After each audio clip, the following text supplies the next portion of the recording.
Hello everyone. आज हम देखने वाले हैं हमारा मैथ का चैप्टर 2 अर्थात जो हमारा क्लास 10th है। क्लास 10th का जो चैप्टर 2 है बहुपद। बहुपद को हम देखते हैं। ये जो हमारा बहुपद होता है ना, बहुपद से हमारे ज्यादा क्वेश्चन नहीं पूछते हैं। यहाँ पर हमारा एक ऑब्जेक्टिव होता है जो हमारा इन तीनों कॉन्सेप्ट पूछता है कि आप इसके मूलों का योग ज्ञात कीजिए, इसके मूलों का गुणनफल ज्ञात कीजिए और मूलों के व्युत्क्रम का योगफल ज्ञात कीजिए। लेकिन यहाँ पर जो सबसे ज्यादा क्वेश्चन पूछता है ये हमारा पूछता है मूलों के योग से। इसमें भी जो हमारा पहला कॉन्सेप्ट होता है ये हमारा होता है मूलों के योगफल से। और ना यहाँ पर ये जो दोनों कॉन्सेप्ट होते हैं, ये जो दोनों कॉन्सेप्ट होते हैं ये हमारे लागू होते हैं इस क्वेश्चन में।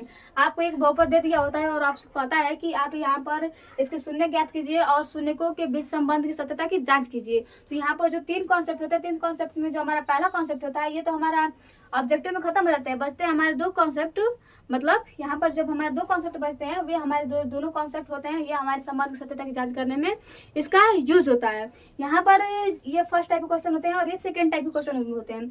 कुल मिलाकर यहाँ पर आपके एक तो ऑब्जेक्टिव हुए ये, और ये जो क्वेश्चन होता है ये आपके एक नंबर, दो नंबर या फिर 5 नंबर क्वेश्चन में आ जाता है। नॉर्मली हमारे 2 नंबर में आता है। तो कुल मिलाकर जैसे कि हमारा चैप्टर 1 होता है ना, चैप्टर 1 की भांति भी हमारा जो चैप्टर 2 होता है यह भी एक सिंपल चैप्टर होता है। इससे बस हमारे 5 से 7 नंबर या फिर 3 से 4 नंबर कुल देखने को अंक मिलते हैं। लेकिन 3 से 4 अंक बहुत जरूरी होते हैं किसी भी चीज को पाने के लिए। ठीक है, देखिए तो इसमें जो हम पहला कॉन्सेप्ट पढ़ेंगे, हमारा पहला कॉन्सेप्ट होता है शून्य ज्ञात करना। लेकिन यहाँ पर याद रहेगा कि बहुपद और जो हमारा समीकरण होता है ना, बहुपद और समीकरण में बहुत अंतर होता है। अगर आपको सिंपली टर्म्स दिए हो, मतलब अगर मान लीजिए कि आपको x plus Y plus Z दिया हुआ है, ये हमारे सिंपल टर्म्स है। जब आपको सिंपल पद दिए हुए तो याद रहेगा कि इसका अर्थ होता है बहुपद। लेकिन आपको पद के आगे 0 दे दे, यहाँ पर अगर इक्वल 0 दे दे तो इसका अर्थ होता है समीकरण। तो समीकरण और बहुपद में बहुत अंतर होता है। जब तक इक्वल 0 ना दिया हो तब तक वह बहुपद है, लेकिन जहां वो इक्वल 0 दे दिया वहां पर हमारा समीकरण आ जाता है। यहाँ पर हमें ज्ञात करना है कि इसके शून्य ज्ञात करना है। तो शून्य ज्ञात करने के लिए हम क्या करते हैं कि जो हमारा पहला पद होता है और जो आखिरी पद होता है इसके गुणांकों का हम गुणा कर देते हैं। ठीक, वैसे ये अचर है तो ये तो पहले ही अचर हो गया। लेकिन देखिए इसके गुणे का अंक 1 होता है। मतलब जितने भी हमारे चर होता है ना, चर के आगे जितनी संख्याएं पाई जाती हैं, जैसे कि मान लीजिए कि मैं आपको दे दूं y के आगे कुछ नहीं है तो इसका अर्थ हुआ कि इसका गुणांक कितना है, 1 है। मतलब यह 1 गुणे y है। अगर मैं आपसे कर दूं 2y तो इसके जो गुणे का अंक होगा अर्थात जो हमारा गुणांक होगा ये 2 होगा। ये गुणे का अंक है क्योंकि 2 से y से गुणा हुआ है। तो जो गुणांक का अर्थ होता है ना वो किसी भी चर के आगे उपस्थित होता है। जैसे कि आप देख रहे हो कि यहाँ पर x के आगे -5 है, x के आगे -5 है तो जिसका गुणांक होगा ये हमारा -5 होगा। तो जब हम शून्य ज्ञात करते हैं तो शून्य के हम क्या करते हैं कि जो हमारा पहला पद होता है, पहले पद का जो गुणांक होता है और जो हमारा आखिरी पद होता है उन दोनों का हम गुणा कर देते हैं। तो इसको यहाँ पर जो हमारा पहला क्वेश्चन, पहले क्वेश्चन को आप सॉल्व कीजिए। और यहाँ पर ना इसको हल्के मत लीजिएगा। यहाँ पर जितने भी क्वेश्चन आपको दिख रहे हैं ये सभी बोर्ड एग्जाम में कई बार पूछे जा चुके हैं और नॉर्मल सी बात है कि आने की संभावना बहुत ज्यादा है। अगर आपके ये क्वेश्चन नहीं छपते हैं सेम टू सेम, लेकिन छपेंगे जरूर। अगर नहीं छप रहे हैं तो इसी के बेस पे एकदम आपके क्वेश्चन आएंगे। तो अगर आप इसको समझ रहे हो तो आपके बोर्ड एग्जाम में चैप्टर 2 से है, वहां से आपके 1 नंबर भी नहीं कटने वाले हैं। आप इस वीडियो को 1-2 बार देखिएगा, रिवाइज करिएगा और आप जाइएगा अपनी किताब उठाइए, किताब में सारे क्वेश्चन सॉल्व कर लीजिएगा। अगर जो क्वेश्चन नहीं आ रहा है उसको कमेंट में कर दीजिएगा, मैं आपके आंसर उसका दे दूंगी। ठीक, लेकिन यहाँ पर आप जितने क्वेश्चन को सॉल्व करोगे वे सभी क्वेश्चन जो होंगे आपके किताब में दिए होंगे। किताब में ही नहीं, आप जाओगे बोर्ड एग्जाम देना, मेन फोकस है हमारा 95 प्लस लाना। तो जब आप बोर्ड एग्जाम देने जाओगे तो इससे 1% भी कठिन क्वेश्चन आपको नहीं मिलेगा। जो क्वेश्चन मिलेंगे यही क्वेश्चन मिलेंगे। ठीक, क्योंकि जो बोर्ड एग्जाम में बनता है ना वो बहुत सिंपल बनता है, मतलब सही बच्चों को ध्यान में रखकर बनता है। लेकिन अगर आप पढ़ रहे हो, आप उनसे थोड़ा सा एबव हो तो आपकी जो पकड़ की क्षमता होगी थोड़ा ज्यादा होगी, तो आपको क्वेश्चन बनाने में 1% की भी तकलीफ नहीं होगी। और यहाँ से सनलाइट आ रही है तो थोड़ा सा मैनेज कर लीजिएगा, मुझे भी स्कूल जाना है और इसमें पढ़ाना है। ठीक, देखिए तो पहला हमारा होता है शून्य ज्ञात करना। शून्य में हम क्या करते हैं तो जो हमारा पहला पद होता है पहले पद के गुणांक ले लेते हैं और जो हमारा आखिरी पद होता है आखिरी पद को हम गुणा कर देते हैं। तो यहाँ पर आप इसका कीजिए x² - 5x + 6। यहाँ पर जो हमारा पहला पद है x है, x² का गुणांक क्या है, 1 है तो 1 कर दीजिए और जहाँ इसका जो आखिरी पद है 6 कर दीजिए, हो जाएगा हमारा 6 का नाम 6। खत्म हो गया। अब देखिए जो हमें यहाँ पर पहले और आखिरी पद को गुणा करने पर जो हमें प्राप्त होता है इससे हम ऐसे 2 भागों में विभाजित करते हैं। मतलब जो हमें अंक प्राप्त हो गया उस संख्या या फिर उस अंक को हम ऐसे 2 भागों में विभाजित करते हैं कि उसका हम गुणा करें या फिर मतलब उसको जोड़ें या फिर उसको हम घटाएं। यहाँ पर तो हमने गुणा कर लिया, ये हमारा पहला कॉन्सेप्ट होता है। दूसरा कॉन्सेप्ट ये होता है कि उसको हम जोड़े या फिर हम घटाएं तो हमारा दूसरा पद आ जाना चाहिए। मतलब यहाँ पर हमारा -5 आना चाहिए। अगर हम इसको आप गुणा करो तो अगर आप इसको गुणा कर रहे हो तो अब इसको आप इससे ऐसे 2 भागों में विभाजित करो, मतलब इसको बांटो कि अगर आप गुणा करो तो आपका -5 आ जाए। देखिए और गुणा करने पे हमारा 6 है, देखिए इसको आप तोड़ो तो आप तोड़ सकते हो कि जो हमारा 6 होता है, 6 को आप 2 गुणे 3 में कर सकते हो, तो ये हमारा क्या हो जाएगा 2 3 6। लेकिन आप जब 2 और 3 को जोड़ोगे तो ये हमारा हो जाएगा 5। जब आप 2 और 3 को जोड़ोगे तो 5 हो जाएगा। तो बस यहाँ पर 2 3 रख दीजिए। लेकिन यहाँ पर एक और बात याद रखिएगा, यहाँ पर आपको लाना है माइनस, जोड़ना भी है और माइनस भी लाना है। अगर आप दोनों में माइनस कर दोगे तो 3 दो 5 हो जाएगा, 3 दो मतलब 3 दूना के 6 हो जाएगा और माइनस माइनस कितना हो जाएगा प्लस, तो आपका प्लस 6 भी आ जाता है और -2 और -3 करोगे तो आपका आंसर -5 भी आ जाएगा। ठीक, तो देखिए इसको हमने गुणा किया तो हमने 6 पाया। इसको हमने 2 भागों में -2 और -3 में विभाजित कर दिया। तो देखिए यहाँ पर क्या हो जाएगा x स्क्वायर -2x -3x, और चूंकि x इसका गुणनखंड है तो यहाँ पर x हम लिख लेंगे और यहाँ पर हो जाएगा हमारा +6। देखिए यहाँ पर आपको अब पहले तो हमारे 3 टर्म से, मतलब यहाँ पर हमने 3 टर्म पाया था, यहाँ पर हमें 3 पद दिया हुआ था, लेकिन जब इसे हमने तोड़ दिया, इसे वियोजित कर दिया तो हमें 4 पद मिल गए। अब यहाँ पर हम क्या करते हैं कि जो हमारे 2 पद होते हैं ना उनका हम पेयर बना लेते हैं।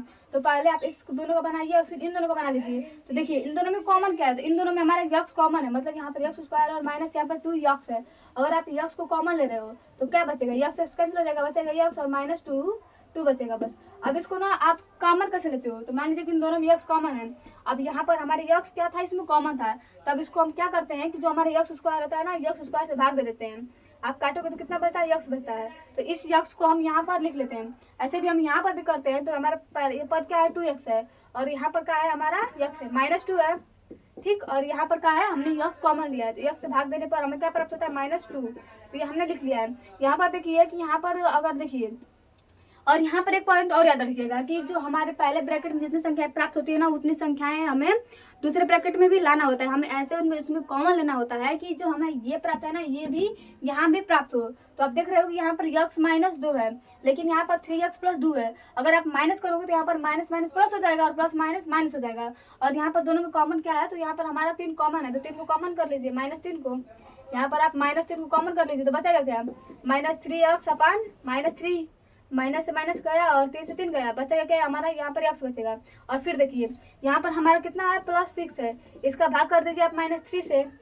तो कभी भी जब हमारा माइनस होता है, माइनस हर में नहीं होता है, इसलिए इसको हम अंश में प्रतिस्थापित कर देंगे, मतलब हमारा जो हर है हर को हम धनात्मक कर देंगे। तो क्या करेंगे यहाँ पर -6/3 कट जाएगा, कितना आ जाएगा -2। ठीक, तो यहाँ पर हमारा हो जाएगा -2। अब आप देख रहे हो कि इसमें जो संख्या है और इसमें जो संख्या है, इन दोनों संख्याएं मतलब जो हमें संख्या प्राप्त है ये दोनों समान है। तो इसमें भी कॉमन कर लीजिए, तो ये हो जाएगा, इसमें एक साइड हो जाएगा, x -3 हो जाएगा और यहाँ पर x -2 हो जाएगा। अब देखिए ये हमारा टर्म्स प्राप्त हो गए, मतलब इसका जो हमारा गुणनखंड हुआ या फिर जो शून्य हुए, ये हमारा x -3 है और x -2 है। यहाँ से हम x का भी मान फाइंड कर सकते हैं। तो जो हमारा पहला मूल होगा, ये हो जाएगा हमारा x -3 = 0, देन x = 3। ये हमारा क्या हो जाएगा, पहला मूल हो जाएगा। और दूसरा पर यहाँ पर क्या हो जाएगा, तो x -2 = 0, देन x = 2। ये हमारा हो जाएगा दूसरा मूल। तो जो हमारे मूल होते हैं या फिर जो शून्य होते हैं, शून्य को ज्ञात कर ऐसे ही ज्ञात किया जाता है। पहले क्या करते हैं, तो जो हमारा पहला गुणांक होता है और जो लास्ट का होता है, उन दोनों का गुणा कर देते हैं। गुणा करके जो हमें प्राप्त होता है उसको ऐसे 2 भागों में विभाजित करते हैं कि जिनका गुणा करना, जिनके प्लस करने और माइनस करने से हमें बीच की संख्या प्राप्त हो जाए। उसके बाद 2 का पेयर बनाते हैं। जो पेयर बनाते हैं देखते हैं कि इसमें जो है इसमें भी आना चाहिए। अगर आ रहा है तो क्वेश्चन आपका सही है, अगर नहीं आ रहा है तो क्वेश्चन आपका गलत है। इसके बाद यहाँ से हम मूल को आपको प्राप्त कर लेते हैं। लेकिन अगर मान लीजिए ये हमारा बस वो शून्य ज्ञात करना, अगर यहीं पर आपको पूछे कि बताइए आप इसके संबंध की सत्यता की जांच कीजिए, जैसे कि यहाँ पर क्वेश्चन दिया हुआ है कि आप यहाँ पर शून्य को तो ज्ञात कीजिए, तो ऐसे तो इसका ज्ञात कर लेंगे। अब कह रहा है कि इसमें आप संबंध की सत्यता की जांच कीजिए। यहाँ पर क्वेश्चन कितना बड़ा है, बस यहाँ तक तो हो गया, हमारा शून्य ज्ञात हो रहा है। लेकिन यहाँ पर कह रहा है कि आप शून्य को ज्ञात कीजिए। तो यहाँ पर हम क्या करते हैं कि देखिए यहाँ पर हमें पहला पद प्राप्त होता है, इसे हम कहते हैं अल्फा, मतलब जो हमारा पहला मूल होता है, पहले मूल को हम कहते हैं अल्फा। और जो हमारा दूसरा मूल होता है, दूसरे मूल को हम कहते हैं बीटा। अगर आप यहाँ पर अल्फा प्लस बीटा निकालो, अगर यहाँ से आप अल्फा प्लस बीटा निकालो तो देखिए अल्फा प्लस बीटा, इसका पहला मूल क्या प्राप्त हुआ है हमें, तो यहाँ से 3 प्राप्त हुआ है। और जो हमारा दूसरा मूल प्राप्त हुआ है, जो हमारा बीटा है, ये हमारा 2 है। यहाँ पर अल्फा हमने 3 माना है और जो बीटा है हमारा 2 माना है। ठीक, तो 3 2 यहाँ पर अल्फा और प्लस बीटा कितना हो जाएगा, 5 हो जाएगा। ये तो हुआ हमने जब शून्य निकाल लिया तब हुआ। लेकिन आप अगर सूत्र से निकालोगे देखिए तो आप देख रहे हो कि मूलों का जो योग है ये -b/a है, मतलब अल्फा प्लस जो बीटा है ये -b/a है। तो देखिए इसमें हमारा देखिए अगर ना आप इसे सॉल्व कर रहे हो तो सॉल्व करने से पहले एक पॉइंट और लिख लीजिएगा। यहाँ पर हमारा a क्या है, मतलब यक्स स्क्वायर गुणांक क्या है, वही हमारा ए होगा। तो जो यक्स स्क्वायर गुणांक है ये हमारा 1 है। जो हमारा बी है, बी मतलब जो हमारा यक्स स्क्वायर गुणांक ए होता है, जो हमारा यक्स गुणांक होता है उसे हम बी कहते हैं। तो यहाँ पर जो बी का मान है ये हमारा कितना है, -5 है। और जो हमारा सी होता है तो सी अचर पद होता है, तो जो सी का मान होगा यहाँ पर हमारा 6 होगा। अगर आप अल्फा प्लस बीटा निकालो तो अल्फा प्लस बीटा बराबर क्या होता है, -b/, ये होता है। यहाँ पर जो अल्फा प्लस बीटा होता है ये होता है हमारा -b/a। जो अल्फा प्लस बीटा होता है ये हमारा होता है -b/a। तो यहाँ पर b का मान कितना है हमारा, -5 है। देखिए यहाँ पर हो जाएगा -5 हो जाएगा, और यहाँ पर पहले से ही हमारा माइनस है। और जो हमारा a का मान है ये कितना है, a का मान हमारा 1 है, तो ये हो जाएगा +5/1, मतलब कितना हो जाएगा हमारा 5 हो जाएगा। तो देखिए अल्फा प्लस बीटा हुआ, चाहे शून्य क्या करके अल्फा प्लस बीटा निकालिए, दोनों का जो मान है ये 5 सेम है, अर्थात इसके संबंध की सत्यता सही है। ये हमारे होते संबंध की सत्यता की जांच। अब यहाँ से आप निकालिए alpha into beta. Alpha into beta बराबर क्या होता है, C/A होता है। अल्फा प्लस बीटा बराबर क्या होता है, C/A होता है। इसको मिटा दो ना। देखिए अल्फा इंटू बीटा बराबर क्या होता है, C/A होता है। अल्फा का मान हमारा 3 है और बीटा का मान कितना है, 2 है। 2 3 6 हो जाएगा। वहाँ पर अल्फा इंटू बीटा निकालिए, अल्फा इंटू बीटा कितना होगा, जो हमारा C का मान 6 है और जो हमारा A का मान है ये 1 है, ये हो जाएगा 6 = 6। यहाँ पर बस आप प्लस और गुणा कर दीजिएगा, तब भी आपकी संबंध की सत्यता सही है। अगर आपको एक टर्म और बढ़ाना है तो आप इसको भी कर सकते हो। अल्फा प्लस जो बीटा होता है -b/c होता है, और दोनों का आप करोगे तो आंसर आपका इतना ही आएगा। ये हमारा का हुआ अल्फा प्लस बीटा हुआ, आपके शून्य भी ज्ञात हो गए और आपने संबंध की सत्यता की जांच भी कर ली। लेकिन जब प्रश्न पूछता है ना ऑब्जेक्टिव में, तो ऑब्जेक्टिव में कहता है कि मान लीजिए आपको ये टर्म दिया हुआ है, यहाँ पर आपको बहुपद दिया हुआ है। अब आपको इसमें बहुपद दिया हुआ है, तो आप कहता है कि आप इसके मूलों को ज्ञात कीजिए, मतलब मूलों के योग को ज्ञात कीजिए। तो डायरेक्टली देखिए पहले तो आप इसको तोड़ लीजिए, तोड़िए मत, बस यहाँ पर सिंपल देखिए आपको डायरेक्ट निकालना है कि जो अल्फा प्लस बीटा है, अल्फा प्लस बीटा का मान कितना है, डायरेक्ट निकालना है, बिना शून्य को ज्ञात किया आपको निकालना है कि बताइए जो अल्फा प्लस बीटा है, अल्फा प्लस बीटा का मान कितना है। तो इसको करने के लिए आप क्या करते हो कि हम जानते हैं कि जो हमारा अल्फा प्लस बीटा होता है ये -b/a होता है। अब देख रहे हो कि यहाँ पर जो b का मान है 3x² - x - 1, तो यहाँ पर इसका गुणांक 1 हो जाएगा। तो यहाँ पर जो b होगा, b का मान कितना हो जाएगा, -1 हो जाएगा। ठीक, तो ये क्या हो जाएगा, माइनस हो जाएगा, -1 हो जाएगा। और जो इसका a का मान है ये हमारा 3 है, तो माइनस माइनस प्लस हो जाएगा, +1/3। तो इसके जो शून्यकों का योग होगा ये हमारा होगा +1/3। अगर मैं आपसे कहूँ कि आप इसका गुणनफल ज्ञात कीजिए, मतलब अल्फा प्लस बीटा ज्ञात कीजिए, तो कहिएगा कि C/A। तो यहाँ पर देखिए अल्फा इंटू बीटा बराबर C/A। यहाँ पर C का मान कितना है, तो C का मान है -4। C का मान कितना है, -4, और हमारा A का मान कितना है, 3। तो यहाँ पर क्या हो जाएगा, इसका आंसर हो जाएगा -4/3। ये हमारा अल्फा का मान हुआ, और ये हमारा अल्फा इंटू बीटा, और अल्फा प्लस बीटा का मान कितना था हमारा, अल्फा प्लस बीटा का मान 1/3 और अल्फा इंटू बीटा का मान -3/4। ये हमारा क्या होता है, ऑब्जेक्टिव करने का ट्रिक होता है। यहाँ पर बस हम रख देते हैं कि जो हमारा अल्फा प्लस बीटा होता है ये हमारा -b/a होता है, जो अल्फा इंटू बीटा होता है ये C/A होता है, और इनका व्युत्क्रम होता है 1/अल्फा प्लस 1/बीटा का जो मान होता है ये -b/c होता है। ये हमारा कॉन्सेप्ट यहाँ पर खत्म हो जाता है। और यहाँ पर देखिए कभी कभी पूछ लेता है ना, इसको मिटा दो ना, कभी कभी कहता है कि आप इनके मानक रूप को ज्ञात कीजिए, मतलब मान लीजिए जो रैखिक बहुपद है, नहीं कभी कह रहता है कि आप शून्य को ज्ञात कीजिए। जैसे कि मान लीजिए मैं आपको एक टर्म दे रही हूँ, ये हमारा हुआ ax + b। अब आपसे कहेगा कि आप इसको शून्य को ज्ञात कीजिए। तो आप देख रहे हो कि जो हमारा ax + b है इसकी घात 1 है, मतलब ये एक रैखिक बहुपद है। ये कौन सा बहुपद है, बहुपद है, ये हमारा है एक रैखिक बहुपद। ये हमारा कौन सा बहुपद है, तो ये हमारा रैखिक बहुपद है। और आप देख रहे हो कि जो यहाँ पर चर है, चर की जो घात है 1 है, इसका मतलब इसके शून्य की संख्या कितनी होगी, 1 होगी। ऐसे ही कहता है कि आपका जो द्विघात बहुपद होता है ना, यहाँ पर बेसिकली हमें द्विघात बहुपद को पढ़ना होता है। तो कहता है कि आप द्विघात, देखिए यहाँ पर पूछा भी त्रिघात बहुपद में शून्य की संख्या ज्ञात कीजिए। तो आपको निकालना है कि जो हमारा द्विघात बहुपद होता है, द्विघात बहुपद में शून्य की संख्या कितनी होती है। द्विघात बहुपद का सूत्र क्या होता है, तो ये हमारा होता है ax² + bx + c। ये हमारा इसका होता है मानक रूप। इसका जो रैखिक बहुपद का होता है ये होता है ax + b, और जो हमारा द्विघात बहुपद होता है, द्विघात बहुपद का जो मानक रूप होता है वो होता है हमारा ax² + bx + c। आप देख रहे हो कि जो हमारा x², यहाँ पर x² की जो घात अधिकतम घात 2 है, इसलिए यहाँ पर शून्यकों की संख्या भी कितनी होगी, हमारी 2 होगी। जितनी अधिकतम घात होती है उतनी हमारे शून्यकों की संख्या होती है। अगर मैं कहूँ कि आप त्रिघात बहुपद निकालिए, तो आप त्रिघात बहुपद को तोड़िएगा, ये क्या हो जाएगा, x³ + bx² + cx + d। ये हमारा हो जाएगा त्रिघात बहुपद। यहाँ पर जो घात जो x है, x की अधिकतम घात 3 है, इसलिए यहाँ पर शून्यकों की संख्या भी कितनी हो जाएगी, 3 हो जाएगी। अगर मैं आपसे कहूँ कि आपको चतुर्घात बहुपद दिया है, उसमें आप शून्य की संख्या ज्ञात कीजिए, तो आप क्या करोगे? पहले तो कर दोगे ax की पावर 4 प्लस bx की पावर क्यूब प्लस cx की power square plus dx plus और ये हो जाएगा। यहाँ पर जो हमारा 4 है, 4 के अधिकतम घात 4 है, इसलिए यहाँ पर जो हमारे शून्यकों की संख्या होगी ये अभी हमारी कितनी हो जाएगी? 4 हो जाएगी। ये हमारा खत्म हुआ, त्रिघात बहुपद हुआ, हमने शून्य की घात के लिए हमारा ये भी कॉन्सेप्ट कंप्लीट हो गया। हमने देख लिया कि शून्यकों की सत्यता की जांच कैसे की जाती है। यहाँ पर ये सभी जितने क्वेश्चन है ना, देखिएगा ये सभी जितने क्वेश्चन है ये हमारे बोर्ड एग्जाम में बहुत बार पूछ लिए गए होंगे, इसलिए चांस है कि इस बार भी ये आएंगे। तो इसको इतना हल्के मत लीजिएगा, एकदम आराम से कीजिए, आराम से रहिए और आराम से पढ़िए। इसका मैं आपको एक कॉन्सेप्ट बता रही हूँ, ठीक। देखिए यहाँ पर पूछ रहा है शून्यकों का योग ज्ञात कीजिए, बस आपसे नॉर्मली पूछ रहा है कि यहाँ पर आप शून्यकों का योग ज्ञात कीजिए, तो आप क्या करोगे? यहाँ पर देखिए शून्य का योग कितना होता है, तो हमारा अल्फा प्लस बीटा कितना होता है? अल्फा प्लस बीटा होता है minus B by A. B का मान यहाँ पर क्या है पहले तोड़ लीजिए, देखिए तोड़िए मत, देखिए बस। आपका बहुपद क्या दिया हुआ है? 5x² दिया हुआ है, 5x² माइनस 3x और प्लस 2, ये आपका क्या हुआ? बहुपद हुआ। यहाँ पर आप देख रहे हो कि जो हमारा a का मान है ये 5 है, जो हमारा b का मान है ये -3 है, और जो c का मान है ये 1 है। क्या है? 1 है ना, 2 है, ठीक। तो यहाँ पर अल्फा प्लस बीटा क्या होगा? अल्फा प्लस बीटा बराबर माइनस बी बाई ए। तो बी का मान कितना है? -3 है, तो -3 बट्टा ए का मान कितना है? 5। तो यहाँ पर अल्फा प्लस बीटा कितना हो जाएगा हमारा? 3/5, माइनस माइनस प्लस हो जाएगा। और यहाँ पर आपको निकालना है अल्फा इंटू बीटा।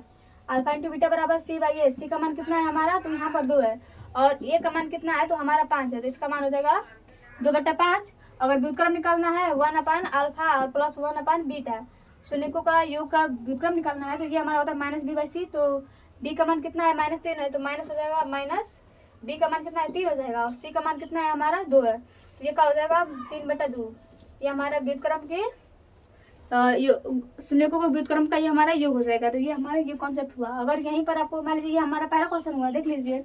इसके बाद आपको दूसरा निकालना है, आपको दे रहा है कि आप इसके शून्यकों का योग ज्ञात कीजिए। कौन सा है? 6x²। देखिए यहाँ पर देखिए क्वेश्चन क्या दिया है? क्वेश्चन दिया है 6x² 6x² -3 -7x। अब देखिए यहाँ पर भी एक ट्रिक है। यहाँ पर 3 है, और यहाँ पर देखिए ये तो हमारा ए का पद है, ax² है, मतलब ये ए का पद है। लेकिन जो ये बी का पद है ये हमें लास्ट में दिया है, और ये हमारा सी का पद होगा। चूंकि अचार है तो अचार हमारा सी होता है। तो पहले तो इसको आप एक सीक्वेंस में कर लीजिए, मतलब द्विघात बहुपद ग्रुप में आप इसको कन्वर्ट कर लीजिए। तो क्या हो जाएगा हमारा? 6x² हो जाएगा -7x और -3, मतलब x² के बाद हमारा x जरूर आता है। जैसे कि आपने जो हमारा बहुपद था, बहुपद के मान ग्रुप में देखा था, कितना होता है? ax² plus bx plus c होता है। तो वैसे भी इसको आपको कन्वर्ट करना है बहुपद ग्रुप में। आपने कन्वर्ट कर लिया, अब यहाँ से आप a का मान फाइंड कीजिए। अब आप a का मान फाइंड करोगे तो a का मान 6 हो जाएगा, जो हमारा b होगा, b की इसकी गुणांक होगी तो -7 हो जाएगा। अब गुणा का अंक क्या होता है? तो यहाँ पर आप देख रहे हो कि -7 गुणे यक्स है, मतलब यक्स का जो गुणांक है ये हमारा -7 है। अगर कुछ नहीं होता बस यक्स होता है, तो अगर आप 1 गुणे यक्स करोगे तब भी हमारा यक्स ही प्राप्त होता है। तो जो हमारे यक्स का गुणांक होता है ये भी हमारा 1 होता है। ये हमारा b बराबर -7 है, और यहाँ पर आप c निकालोगे तो c का भी मान कितना है? -7 है। अगर आपसे कहूँ कि बताइए यहाँ पर अब अल्फा प्लस बीटा कितना होगा, तो बस कुछ मत कीजिएगा। अल्फा प्लस, चूंकि हम जानते हैं कि अल्फा प्लस बीटा होता है -b बाई ए। यहाँ पर b का मान कितना है? -7 है, तो ये माइनस हो जाएगा। पहले तो माइनस है ही, b का मान भी कितना है? -7 है, और a का मान कितना है हमारा? 6 है। ये कितना हो जाएगा हमारा? 7/6 हो जाएगा। कंप्लीट हुआ। अब यहीं से कहूँ कि आप अल्फा इंटू बीटा निकालिए, अल्फा इंटू बीटा निकालिए। तो अल्फा का मान कितना है? अल्फा इंटू बीटा, इसका मान होता है हमारा c बाई ए। c का मान कितना है हमारा? -7 है, और जो c का मान -7 है, c का मान -3 है ना। यहाँ पर c का मान जो है ये हमारा, b का मान -7 है और c का मान -3 है। तो c का मान कितना है हमारा? -3 है, और जो हमारा a का मान है ये 6 हो जाएगा। अब आप काटोगे तो कितना हो जाएगा? -1/2 हो जाएगा। ये होता है हमारा अल्फा इंटू बीटा, और अल्फा प्लस बीटा ऐसे निकाला जाता है। आप शून्य की सत्यता की जांच कैसे करनी है, तो आपने देख लिया कि शून्य को सत्यता की जांच कैसे की जाती है। एक बार और देख लीजिए क्वेश्चन, ठीक। देखिए मान लीजिए आपको इसको सॉल्व करना है। कौन सा है? 1 - 4x प्लस 4x² को आपको सॉल्व करना है, मतलब इसमें आपको शून्यकों की सत्यता की जांच करनी है। तो क्या करोगे? देखिए 1 - 4x और प्लस 4x²। पहले तो आप इसका क्या करोगे? द्विघात बहुपद ग्रुप में इसको कन्वर्ट करोगे, तो जो हमारे x का स्क्वायर होगा वो पहले आ जाएगा। ये क्या हो जाएगा? प्लस है तो प्लस 4x², यहाँ पर माइनस क्या हो जाएगा 4x और कितना हो जाएगा +1। ये एक मतलब ना ये फंसाने के लिए दिया जाता है कि बस यहाँ पर फंस जाए और क्वेश्चन गलत कर दें। ये हो गया ठीक। अब यहाँ पर आप ए का मान फाइंड करो तो ए का मान हो जाएगा 4, जो हमारा बी होगा बी का माइनस का कितना हो जाएगा -4 हो जाएगा, और जो सी का मान हो जाएगा ये हमारा +1 हो जाएगा। ये पहला हमारा ट्रिक मतलब ये हमारा फर्स्ट स्टेप हुआ। पहले स्टेप में हमने यहाँ पर ए का मान निकाल लिया, यहाँ पर बी का मान निकाल लिया और हमने सी का मान निकाल लिया। अब इसको हम गुणनखंड करेंगे, गुणनखंड विधि द्वारा इसका हम मूल प्राप्त करेंगे। तो पहले हम क्या करेंगे, जो हमारा पहला गुणक है और जो लास्ट का है उसका हम गुणा कर देंगे। तो कितना हो जाएगा यहाँ पर 4 एकम 4, कितना हो जाएगा यहाँ पर हमारा 4 एकम 4 ठीक। अब 4 को 2 भागों में विभाजित करना है कि हमारा -4 आ जाए। देखिए 4 हो जाएगा और गुणे 1 हो जाएगा, तो इतना हो जाएगा हमारा 4। कि आप जानते हो कि अब 4 को आपको 2 भागों में विभाजित करना है, तो आप कर दो 2 गुणे 2, 2 गुणे 2, 2 दूने का हमारा कितना होता है 4 होता है, और दोनों को जोड़ने पर भी जो हमारा योगफल आता है ये हमारा कितना आता है 4 आता है। तो इसको तोड़ दीजिए, यहाँ पर क्या हो जाएगा 4x स्क्वायर माइनस 4x +1। चूंकि हमें माइनस लाना है तो अगर आप इसको करोगे कितना -2 और -2 कितना, ये -4 है ना, 4x स्क्वायर -4x +1। तो -2 और -2 करोगे तो -4 हो जाएगा, और गुणा करोगे तो कितना देगा 4। अगर आप पर -2 और -2 तो गुणा करोगे तो +4 आ जाएगा, लेकिन आप जोड़ोगे तो -2 और -2 कितना होता है -4 होता है। तो यहाँ पर कर लीजिए, यहाँ पर हो जाएगा 4x स्क्वायर -2x +1 हो गया। अब इन दोनों में क्या कॉमन है, x तो कॉमन है और 2 कॉमन है, तो कर लीजिए 2 कॉमन x। तो यहाँ पर हो जाएगा 2 बस बचेगा, और यहाँ पर कितना बचेगा हमारा 1 बचेगा। यहाँ पर वो कर लीजिए कितना कॉमन कर लेंगे, -1 कॉमन लीजिएगा, तो यहाँ पर 2x बचेगा और -1 बचेगा, खत्म हुआ। अब इन दोनों में कॉमन क्या है 2x -1 और यहाँ पर 2x बचेगा ना, 2x -1 यहाँ पर बचेगा, और यहाँ पर क्या बचेगा 2x -1। ये देखिए अब यहाँ से x का मान फाइंड कर लीजिए, तो 2x = 1, x = 1/2 ये पहला हुआ, और दूसरे के में भी उतना ही आएगा 2x = 1 देन x = 1/2।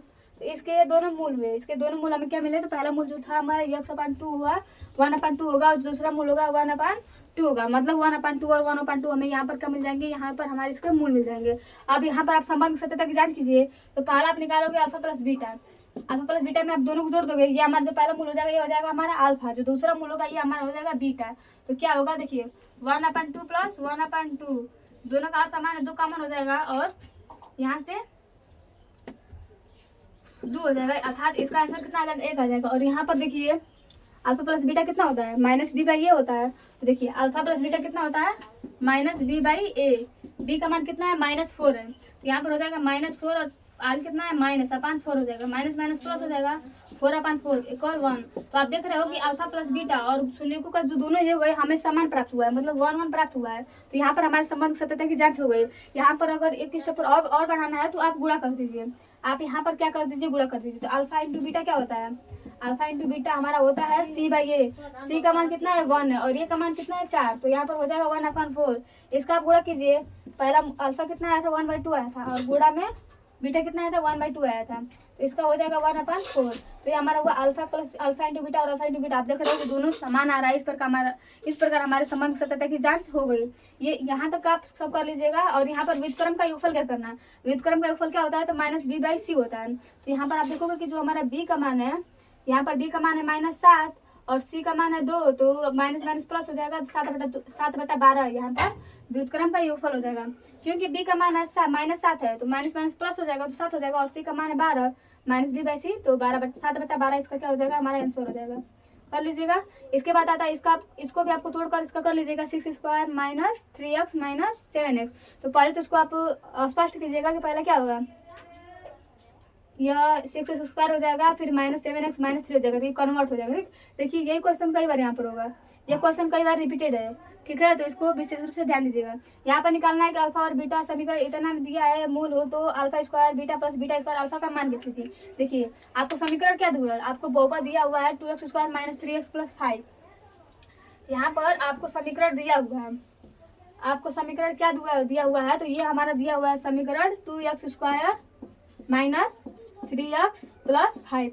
ये हमें दिया हुआ है समीकरण, इसमें से बहुपद दिया हुआ समीकरण नहीं है, बहुपद है। समीकरण बहुपद में बहुत अंतर होता है। जब बहुपद के आगे इक्वल 0 हो तो समीकरण है, अगर 0 नहीं है तो वो हमारा बहुपद होता है।